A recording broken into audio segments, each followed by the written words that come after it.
Hello friends, V K വ്ളോഗ്സിലേക്ക് എല്ലാവർക്കും സ്വാഗതം. ഇന്നത്തെ യാത്ര പറശ്ശിനിക്കടവ് മുത്തപ്പനെ കാണാനാണ് കേട്ടോ, കണ്ണൂരിലേക്ക്.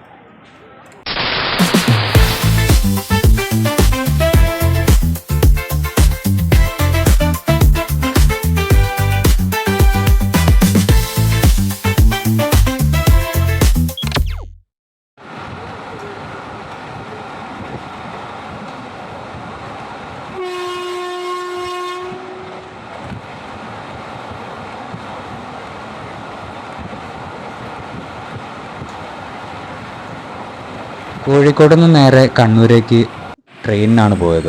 കോഴിക്കോട് നിന്ന് 50 രൂപ ടിക്കറ്റ് എടുത്തു കഴിഞ്ഞാൽ കണ്ണൂരേക്ക് സുഖമായിട്ട് പോവാം. 1.5 മണിക്കൂറാണ് യാത്ര വരുന്നത്. കണ്ണൂർ സ്റ്റേഷനിൽ ഇറങ്ങി അവിടെ നിന്ന് നേരെ പുറത്തേക്ക് പോയി. അവിടെ നിന്ന് തന്നെ തൊട്ട് മുന്നേ തന്നെ ബസ് നമുക്ക് കിട്ടും പറശ്ശിനിക്കടവിലേക്ക്.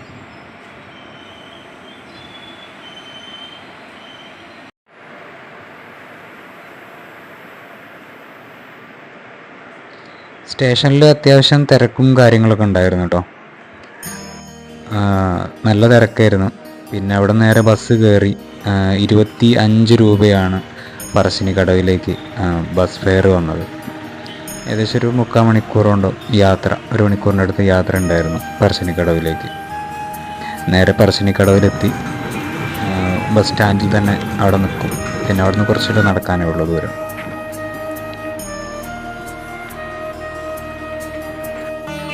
സ്റ്റാൻഡിൽ ബസ് ഇറങ്ങി കുറച്ച് ദൂരം അമ്പലത്തിലേക്ക് നടക്കാനുണ്ട്. നടന്നു പോകുന്ന വഴിയിൽ ഇതേപോലെ ഒരുപാട് നായ്ക്കളെ കാണാൻ നമുക്ക്. പക്ഷെ അവർ നമ്മൾ ഉപദ്രവിക്കൊന്നുമില്ല കേട്ടോ.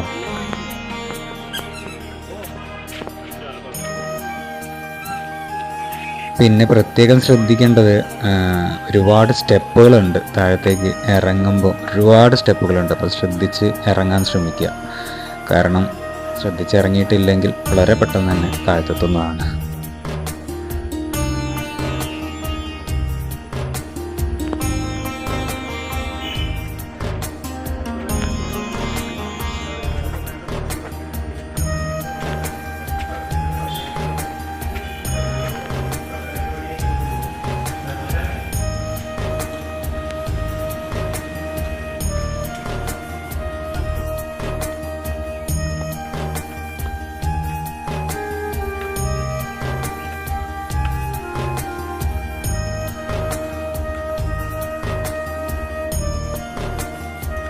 സ്റ്റെപ്പ് ഇറങ്ങി വരുന്ന സമയത്ത് നമുക്ക് ഇതേപോലെ ചെറിയ ചെറിയ അമ്പലങ്ങളൊക്കെ കാണാൻ സാധിക്കും.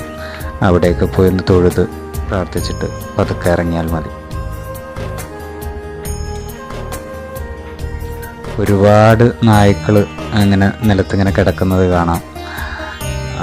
അവർ നമ്മളെ ഉപദ്രവിക്കുകയൊന്നുമില്ല കേട്ടോ. കാരണം അവർ സ്ഥിരമായിട്ട് കാണുന്നത് തന്നെയാണ് ഒരുപാട് ജനങ്ങൾ. ഇവിടുത്തെ ഒരു പ്രത്യേകത എന്ന് വെച്ച് കഴിഞ്ഞാൽ ഒരുപാട് നായ്ക്കളുണ്ട്.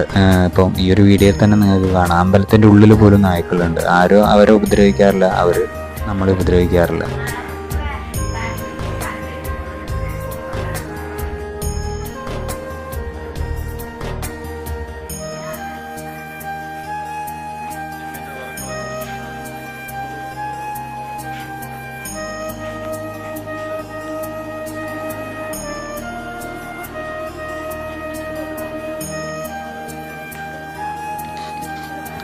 നമ്മളവിടെ നിന്ന് ഇറങ്ങി വരുന്ന സമയത്ത്, സ്റ്റെപ്പ് ഇറങ്ങി വന്നത് 2 സൈഡിലും ലെഫ്റ്റിലും റൈറ്റിലും ഒരുപാട് ഷോപ്പുകൾ കാണാം. വിഗ്രഹങ്ങളാണെങ്കിലും ഫോട്ടോസ് ആണെങ്കിലും കുട്ടികൾക്ക് കളിക്കാനുള്ളതാണെങ്കിലും ഒരുപാട് കാര്യങ്ങൾ കാണാം. അങ്ങനെ നമ്മൾ പറശ്ശിനിക്കടവിലേക്ക് കയറുകയാണ്. മുത്തപ്പൻ്റെ അടുത്തേക്ക് പോവുകയാണ്. നേരെ കയറി വരുന്നൊരു എൻട്രൻസ് ആണ് ഇത് വരുന്നത്. എൻട്രൻസിൻ്റെ കയറി കഴിഞ്ഞ് കഴിഞ്ഞാൽ ഇവിടെ മുകളിൽ കാണാം പറശ്ശിനിക്കടവ് മടപ്പുര ശ്രീ മുത്തപ്പൻ. അവിടെ നേരെ റൈറ്റിലേക്ക് തിരിഞ്ഞു കഴിഞ്ഞാൽ നമുക്ക് ഇവിടെ അന്നദാന പ്രസാദം കിട്ടുന്ന ഒരു ഏരിയ ഉണ്ട്. ഏറ്റവും സ്പെഷ്യൽ എന്ന് വേണമെന്നുണ്ടെങ്കിൽ പറയാം. കാരണം വല്ലാത്തൊരു ഫീലാണ്. ഇവിടെ വന്നു കഴിഞ്ഞാൽ ഒരാൾ പോലും വിശന്നിരിക്കുന്നത് കാണാൻ സാധിക്കില്ല. കാരണം ഇവിടെ കയറി വരുന്ന പ്രസാദ വിതരണം രാവിലെ 7 മണി തൊട്ട് രാത്രി 8 മണി വരെ ഇവരിതിങ്ങനെ കണ്ടിന്യൂസ് ആയിട്ട് കൊടുത്തുകൊണ്ടേയിരിക്കുന്നുണ്ട്. അപ്പോൾ എനിക്കുള്ള പ്രസാദം ഇതാ വന്നുകൊണ്ടിരിക്കുന്നുണ്ട്. ഈ ചേട്ടനാണ് എനിക്ക് കൊണ്ടു തന്നത്. എൻ്റെ കയ്യിലും കിട്ടി തേങ്ങാപ്പൂളും പയറും. അങ്ങനെ അതൊക്കെ കഴിച്ച് വീണ്ടും അമ്പലത്തിൻ്റെ ഉൾഭാഗത്തേക്കാണ് കയറിയത്. ആദ്യം ഭക്ഷണം കഴിച്ചിട്ടാണ് കയറിയത് കേട്ടോ. അങ്ങനെ അമ്പലത്തിൻ്റെ ഉള്ളിലേക്ക് ചുറ്റി നടന്ന് കാണാനാണ് പോകുന്നിടത്ത്.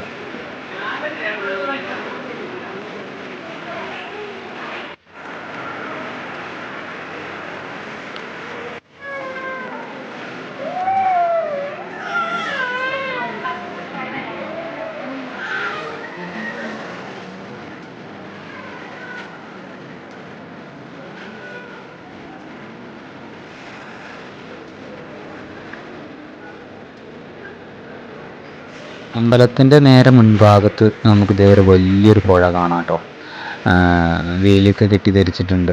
നമുക്ക് അവിടെ ഇറങ്ങിയിട്ട് കൈയും കാലമൊക്കെ കഴുകിയിട്ട് ശുദ്ധിയായിട്ട് നമുക്ക് അമ്പലത്തിൻ്റെ ഉള്ളിലേക്ക് കയറാം. അങ്ങനെ ഞാനും ഇറങ്ങി. സ്റ്റെപ്പ് ഇറങ്ങുമ്പോൾ ശ്രദ്ധിക്കണം, നല്ല വഴുക്കുണ്ട്. കൈയും കാലും മുഖമൊക്കെ കഴുകിയതിന് ശേഷം നേരെ അമ്പലത്തിൻ്റെ ഉള്ളിലേക്കാണ് കയറിയത്. പുറമേയുള്ള വ്യൂ വളരെ രസമാണ് കേട്ടോ. ഒരുപാട് ബോട്ട് സർവീസും കാര്യങ്ങളൊക്കെ ഉണ്ട്, അത് വഴിയേ പറഞ്ഞുതരാം. ഇതാണ് അമ്പലത്തിൻ്റെ ഫ്രണ്ട് ഡോറ് വരുന്നത്. ഇതിലൂടെയാണ് നമ്മൾ അകത്തേക്ക് കയറുന്നത്.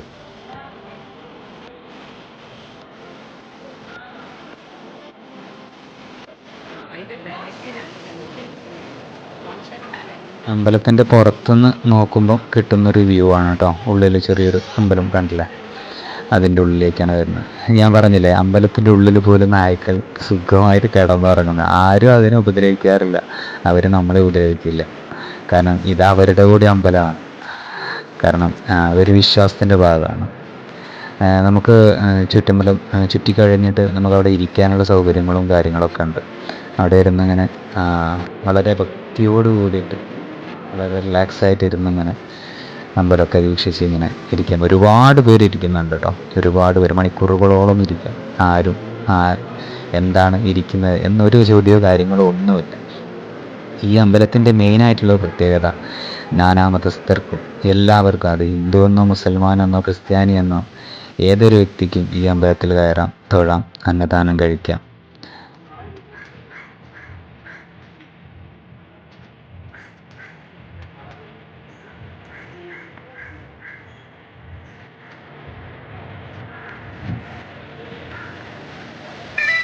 അമ്പലത്തിൽ നിന്ന് നേരെ ഇറങ്ങി പുറത്തുള്ള കാഴ്ചകളൊക്കെ കണ്ട് നേരെ ഒരു മണി 1:30 ആകുമ്പോഴാണ് ഞാൻ എത്തിയത് തന്നെ. അപ്പം നേരെ പോയിട്ട് ഭക്ഷണം കഴിക്കാൻ പോയി.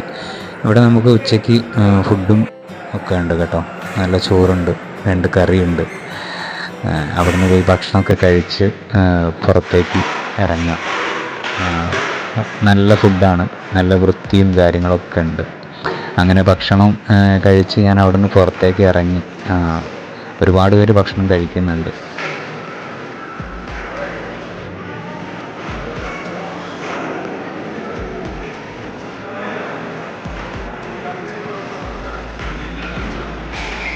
ഭക്ഷണം കഴിച്ച് പുറത്തിറങ്ങുന്നവിടെ ഒരുപാട് ചിത്രങ്ങൾ വരച്ച് വെച്ചത് കാണാം. അപ്പോൾ എൻ്റെ മനസ്സിൽ, അല്ലെങ്കിൽ എനിക്ക് ഏറ്റവും കൂടുതൽ ഇഷ്ടമായ ഒരു ഫോട്ടോ ആണ് ഇത്. ഒരു അമ്മുമ്മയെ എന്താ പറയുക, എന്തോ സംസാരിച്ചുകൊണ്ടിരിക്കുന്നൊരു മുത്തപ്പൻ്റെ ഫോട്ടോ. ഞാൻ ഒരുപാട് നേരം അതിങ്ങനെ നോക്കി നിന്നു, കാരണം വളരെ രസമുണ്ടായിരുന്നു അത് കാണാൻ. അത് കഴിഞ്ഞ് നേരെ പുറത്തിറങ്ങി പുറത്തെ കാഴ്ചകൾ കാണാൻ വേണ്ടിയിട്ട് ഒരുപാട് സൈഡിലുള്ള വ്യൂസൊക്കെ, ഒരുപാട് ഫോട്ടോസും വീഡിയോസൊക്കെ എടുത്തു. അത് കഴിഞ്ഞ് മുഴുവനായിട്ടുള്ള വീഡിയോസ് ഇത് വരുന്നത്. വളരെ നല്ല രസമുണ്ടായിരുന്നു. അങ്ങനെ കണ്ടുകൊണ്ടിരിക്കുന്ന സമയത്താണ് പ്രതീക്ഷിക്കാത്തൊരടി വന്നത്. നല്ല പെരും മഴ.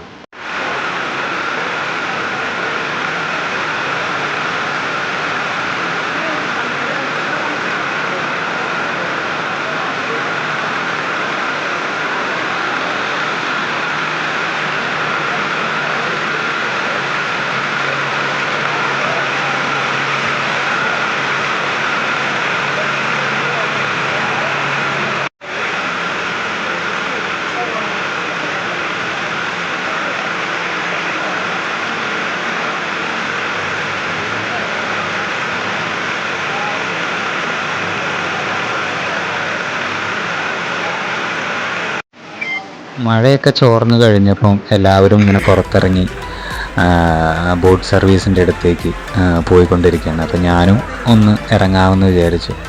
അപ്പോൾ കുറച്ചും കൂടി വീഡിയോസും ഫോട്ടോസൊക്കെ എടുക്കാൻ വേണ്ടി ക്യാമറ പല ആംഗിളിലൊക്കെ വെച്ച് കുറച്ച് വീഡിയോസൊക്കെ എടുത്തു. വളരെ നല്ല രസത്തിൽ വീഡിയോ കിട്ടി. നല്ലൊരു ക്ലൈമറ്റും കൂടിയായിരുന്നു. ഓവർ വെയിലും ഇല്ല, എന്നാൽ ഓവർ ഇരുടായിട്ട് നിൽക്കുന്നുമില്ല. നല്ല വീഡിയോസ് കിട്ടി. നല്ല വ്യൂ ആണ് കേട്ടോ. അവിടെ നിന്ന് കഴിഞ്ഞാൽ നല്ല വ്യൂ വെച്ച് കഴിഞ്ഞാൽ നല്ല വ്യൂ ആണ്. ഒരുപാട് പേര് ഫോട്ടോസ് എടുക്കുന്നുണ്ട്, വീഡിയോസ് എടുക്കുന്നുണ്ട്. അപ്പോൾ നിങ്ങൾക്ക് ഈ വീഡിയോയിൽ തന്നെ കാണാൻ പറ്റും.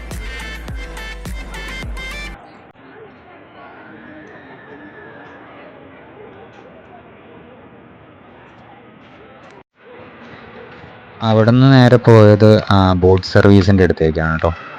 ഇവിടെ ബോട്ട് സർവീസ് ഉണ്ട്, ഗവൺമെൻറ് തന്നെ നടത്തുന്നതാണെന്നാണ് പറഞ്ഞത്. പ്രൈവറ്റും ഉണ്ട് വരുന്നത്. ഫാമിലി ആയിട്ടും അതേപോലെ തന്നെ ഫാമിലി അല്ലാതെയും നമുക്ക് ബോട്ട് സർവീസ് ഉണ്ട്. ഒരുപാട് വലിയ വലിയ വലിയ ബോട്ടുകളുണ്ട്, ചെറിയ ബോട്ടുകളുണ്ട്. നമുക്ക് ഇഷ്ടാനുസരണം ഏത് ബോട്ട് വേണമെങ്കിൽ സെലക്ട് ചെയ്യാം. ഒരുപാട് ആക്ടിവിറ്റീസോട് കൂടിയിട്ട് നമ്മൾ പാട്ടും ഡാൻസും കാര്യങ്ങളൊക്കെ ആയിട്ട് ഇതാണ് ഒരു ബോട്ട് വരുന്നത്.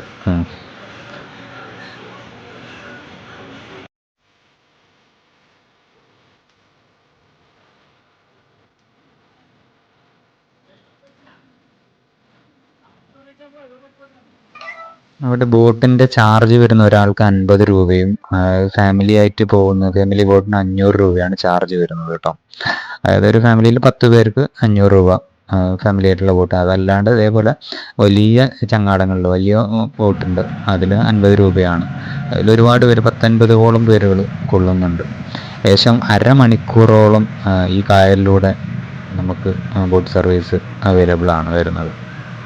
അപ്പം പറശ്ശിനിക്കടവ് മുത്തപ്പനെ കാണാൻ വരുന്ന സമയത്ത് തീർച്ചയായിട്ടും ഈ ബോട്ട് സർവീസ് കൂടി എക്സ്പീരിയൻസ് ചെയ്യുക. വളരെ നല്ലൊരു എക്സ്പീരിയൻസ് ആണ് കേട്ടോ. ഒരുപാട് മഴ പെയ്തത് കൊണ്ട് എനിക്കധികം വീഡിയോസോ കാര്യങ്ങളോ എടുക്കാൻ കഴിഞ്ഞില്ല.